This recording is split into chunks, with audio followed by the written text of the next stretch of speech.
오늘 함께 보실 하나님의 말씀은 마가복음 14장입니다. 말씀 봉독은 66절에서 72절까지 하겠습니다.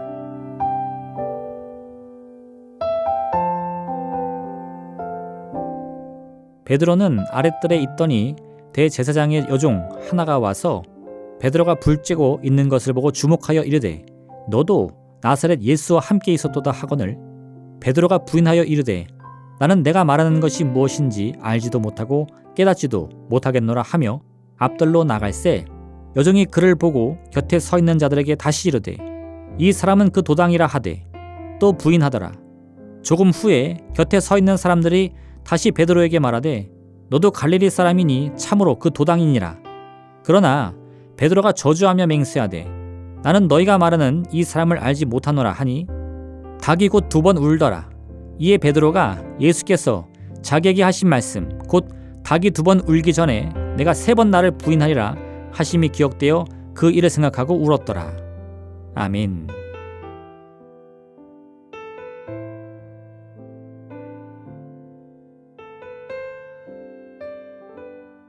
예수님께서는 제자들과 마지막 식사를 하시면서 이제 곧 십자가에 달려 죽게 될 것이고 그 후 사흘 만에 다시 부활하실 것을 말씀해 주십니다. 그러면서 예수님께서 고난당하실 때 제자들이 목자를 잃은 양과 같이 흩어질 것이라고도 말씀하십니다.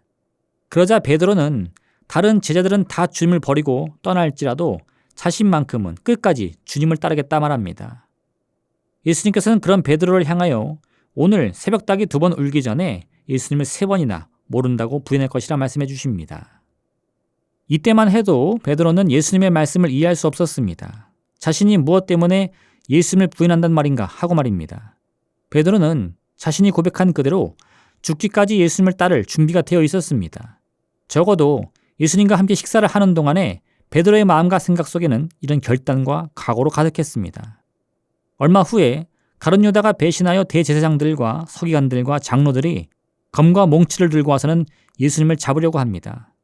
이 광경을 보고 몹시 흥분한 한 제자는 대제사장의 종을 쳐서 그 귀를 떨어뜨렸습니다.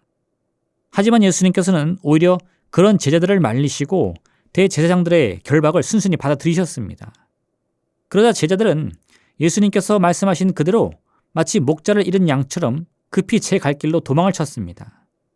한 제자는 몸에 배 홑이불을 두르고 예수님을 따라갔다가 무리들이 자신을 붙잡자 배 홑이불도 버리고 벗은 몸으로 주랭랑을 칠 정도였습니다. 도망을 치던 베드로는 자신이 했던 고백이 생각났습니다. 모든 제자들이 다 예수님을 버리고 흩어진다고 해도 나는 그렇지 않겠다고 하지 않았는가. 베드로는 다시 용기를 내어 예수님을 몰래 따라갔습니다. 바로 그때 누군가 베드로를 알아보았습니다. 너도 나사렛 예수와 함께 있었도다. 베드로의 가슴이 철렁 내려앉았습니다. 대제사장들과 서기관들이 예수님을 잡아가듯 자신도 끌려가게 될까 두려웠습니다.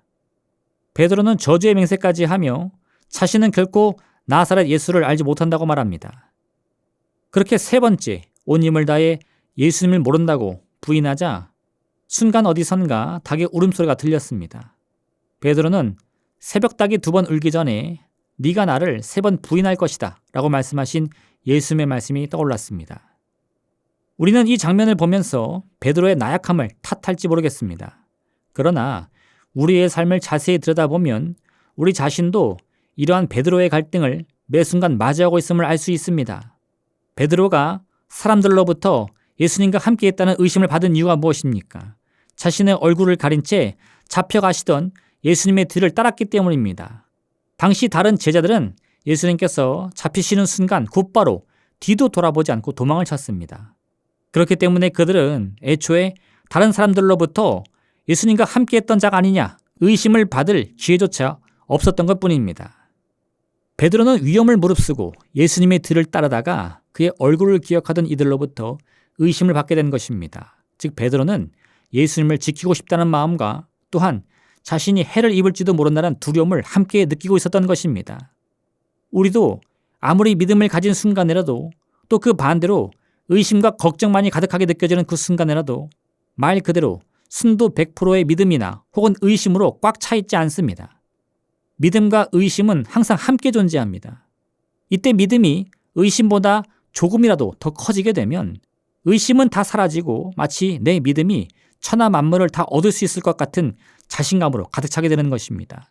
반대로 의심이 믿음보다 아주 조금만 더 커지더라도 방금까지의 소망은 다 사라지고 미래를 바라보는 내 마음은 오직 두려움으로만 가득하게 되는 것입니다. 이처럼 우리의 마음은 늘 긍정적인 마음과 부정적인 마음이 함께 있습니다. 이 둘이 서로 부딪히며 다투는데 그 가운데에서 믿음이 이기면 우리는 믿음을 선택하고 의심이 이기면 그 순간만큼은 의심과 두려움을 선택하고 마는 것입니다. 즉 우리의 삶은 항상 믿음으로 가득하거나 항상 의심으로만 가득한 것이 아닙니다. 베드로는 예수님을 따라야 한다는 믿음의 생각을 하는 동시에 또한 자신의 신분이 발각되어 고초를 당할 것이 너무나 두려웠습니다. 그래서 예수님을 모른다고 부인하다가 저주의 맹세까지 했던 것입니다. 그 순간에 새벽닭의 울음소리가 들렸고 베드로의 마음에는 후회가 물밀듯이 몰려왔습니다. 믿음을 버리고 의심을 택한 자기 자신이 너무나 한심하고 미웠습니다. 요한복음에 따르면 이후 베드로는 다시 갈릴리 호수로 돌아갑니다.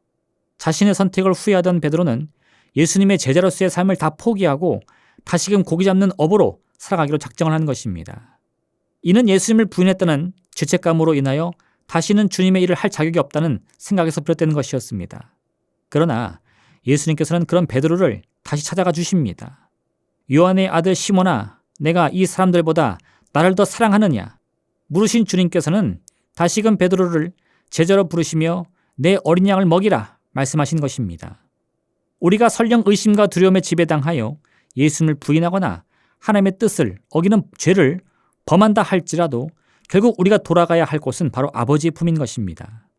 비록 죄를 범한 내 자신이 다시금 하나님 앞에 설 자격이 없다고 느껴지더라도 말입니다. 왜냐하면 우리는 본래부터 우리 스스로 하나님 앞에 설 자격이 없던 사람이었기 때문입니다. 예수님의 십자가 은혜로 간신히 하나님과 화목하게 되어 우리 힘과 노력이 아닌 오직 은혜로 주님 앞에 설 기회를 얻은 것뿐입니다. 그러니 우리가 또다시 죄와 유혹에 넘어진다 하더라도 이런 우리의 죄와 허물을 용서해 주실 분은 여전히 예수 그리스도 한 분뿐임을 잊어서는 안 되는 것입니다. 어떠한 순간이라도 우리가 가야 할 곳은 아버지의 품입니다. 늘 나를 기쁨으로 맞아주시고 내 모든 죄를 용서하시며 슬픔은 위로하시고 육신의 질병을 고쳐주시는 주님의 품을 향해 나아가야 하는 것입니다. 인생의 모든 무거운 짐은 주님께 맡기고 오직 하나님께서 주시는 사랑과 멍에만을 매는 여러분 되시기를 주님의 이름으로 부탁드립니다. 기도하겠습니다. 사랑의 하나님 아버지, 참으로 우리가 죄로 인해 넘어질 때에도 유혹 앞에 쓰러질 때에도 언제나 자비와 긍휼로 우리 마음과 생각을 위로하여 주옵소서. 부족한 우리지만 의의 옷을 덧입혀 주시고 예수 그리스도의 보혈의 능력을 통하여서 이 모든 죄와 저주의 문제를 해결하사 다시금 주품에 안길 수 있도록 자비를 베풀어 주옵소서. 오늘 하루 그와 같은 한량없는 주님의 은혜로 말미암아 내 안의 기쁨과 평안을 결코 놓치지 않는 우리가 될 수 있도록 복 내려 주옵소서. 감사드리며 예수님의 이름으로 기도드립니다. 아멘. 하늘에 계신 우리 아버지, 아버지의 이름을 거룩하게 하시며 아버지의 나라가 오게 하시며 아버지의 뜻이 하늘에서와 같이 땅에서도 이루어지게 하소서. 오늘 우리에게 일용할 양식을 주시고 우리가 우리에게 잘못한 사람을 용서하여 준 것 같이 우리 죄를 용서하여 주시고 우리를 시험에 빠지지 않게 하시고 악에서 구하소서. 나라와 권능과 영광이 영원히 아버지의 것입니다. 아멘.